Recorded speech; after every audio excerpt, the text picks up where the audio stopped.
the very first thing that any government legislation or regulation imposes on every organization subject to it is enormous cost burdens to comply with it. You've got to make sure that you're filling out all the right forms. You've got to make sure that you're dealing with the federal bureaucracy on every point. And so there's a compliance cost that's built into this.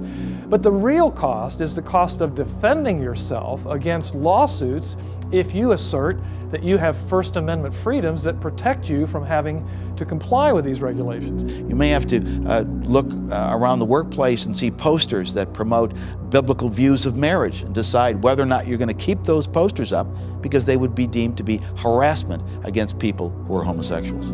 The saddest part about this legislation, I think, from just a due process standpoint, is that the burden of proof is on you as an employer that you haven't discriminated against the homosexual who's applied for work. For-profit organizations where the CEO or the owner who has a Christian worldview or a faith-based approach to the place of employment is going to come under ENDA.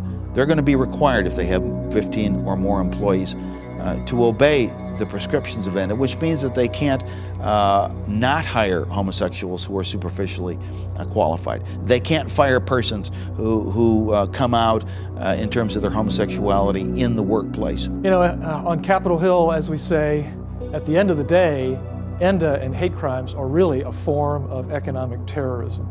They hold an extortion-like threat over your head and say that if you don't submit, you will pay for it in legal fees and in judgments and in pain and suffering in court for years to come. And some people will stand against that. Some people don't have the resources to stand against that. Others, sadly, are going to cut and run. And that is the great pity of the whole thing.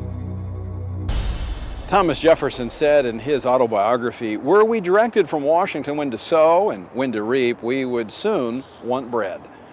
This administration has already orchestrated ambitious federal takeovers of whole industries, the banking industry, the auto industry, and they're still attempting to take over the healthcare industry, not to mention energy industry through the cap and trade proposal. ENDA is yet another example of the federal government gone wild, imposing burdensome legislations on American businesses. Do we really need more government regulations? Put an end to ENDA. Go to frcaction.org.